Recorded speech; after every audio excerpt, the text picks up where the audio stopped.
Yo guys, what's going on? It's Sibs Gaming, and I hope your 2021 has kicked off to a somewhat bearable start. But if it hasn't, I've got another fantastic experience strategy for you guys to help brighten up your day a bit. Now, a lot of people have been asking me, why do you keep making farming strategies for Battle for Neighborville? That game is dead or whatever.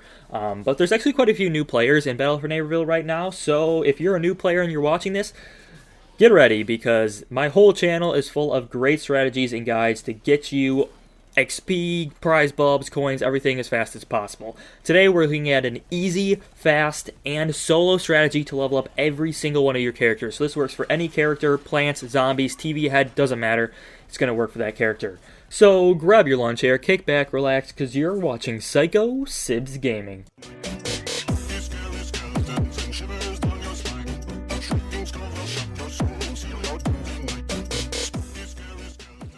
Alright, so we're going to start with the strategy for the plants. They're essentially the same as the zombies, except there's a little bit difference with the setup. So once you select your favorite plant, head on over to the private play setup. So this is just in the same multiplayer portal, tab over and go to private play. So now we're going to set up a private play match. Put the game mode to Turf Takeover, put the map to Preserve Pastures, and set the difficulty to Crazy. Next, head into Team Setup, and you want to make sure that the Zombies team has 12 players, and they are all Deadbeards. And then for your team, you can also set it to 12 players and have them all be Sunflowers. This is very important. This is pretty much what makes the entire strategy, other than, of course, setting it to Turf Takeover mode, and I'll show you why. So after you do that, go ahead and activate the portal, and we'll get right into the meat of this strategy. As soon as the match starts, make your way on over to the very first objective spot. So this objective spot is a defend objective. So all you need to do now is stand inside of the objective box. You are not going to leave this green box the entire game, and this is why. Now, once the match starts, all the Deadbeards will start rushing in towards the objectives, and all you're going to do is stand inside the square and kill them. And here's where the strategy really comes into play. You see, because when you fight enemies in offline game modes, you're only going to get 25 XP for vanquishing an enemy hero. This is not a lot of XP. In multiplayer, you're getting 100 experience or more for getting a kill. However, when you vanquish an enemy while standing inside of an objective, you get the 25 XP for the vanquish plus a bonus 50 experience for vanquishing them while you're standing in the objective. This brings our total up to 75 XP per vanquish, but we're not done yet. Because if you equipped all 12 of those sunflowers, there's a good chance that there will be a sunflower standing next to you when you kill one of these Deadbeards, and that'll give you a plus 25 saving an ally bonus. All of a sudden, we are earning approximately 100 experience every single time we kill one of these AI enemies.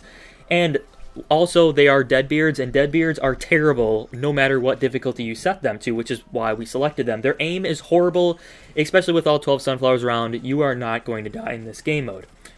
So essentially, what does this leave us with? This leaves us with multiplayer level experience rates, but extremely easy enemies to defeat, and a constant wave of enemies for about 5 straight minutes. And because you guys know I'm a huge math guy, let's go over the earn rate numbers real quick.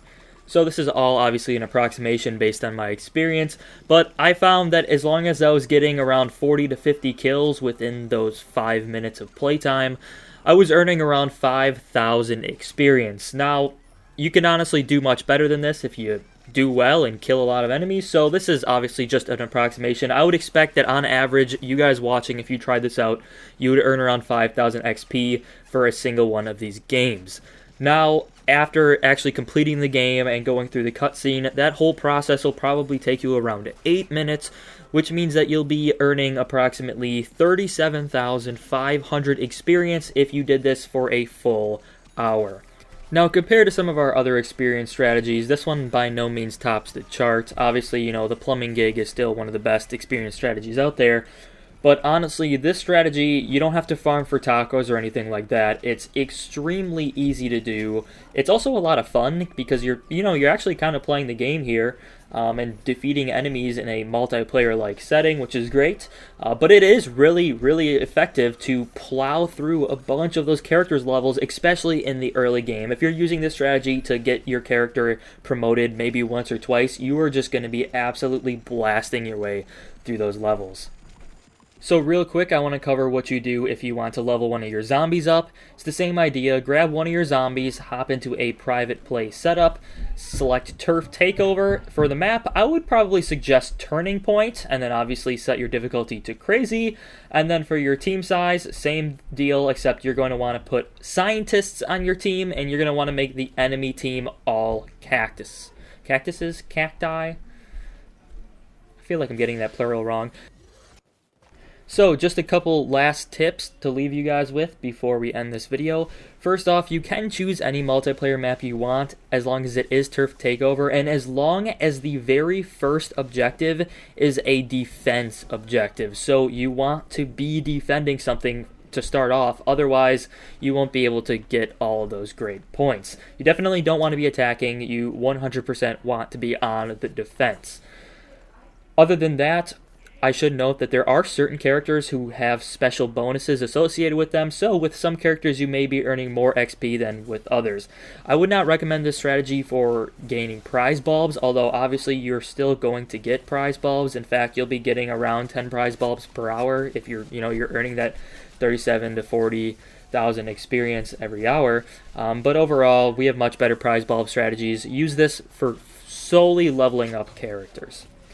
And with that, that's pretty much going to wrap up this video. Thank you guys so much for watching. I have some pretty great content planned for the future, so make sure to stick around and leave a comment below what type of content you'd like to see. I know I have some people who are like, don't play Battle for Neighborville anymore, it's dead. And then I have some people who are like, please play Battle for Neighborville. And then I have some people who are just throwing out other random games, and it's like, whoa, what's going on here? So let me know what you want below. I'm definitely going to bring back the Minecraft Skyblock if they fix the game, because it's kind of broken right now. But otherwise, see you next time. Game on, gamers.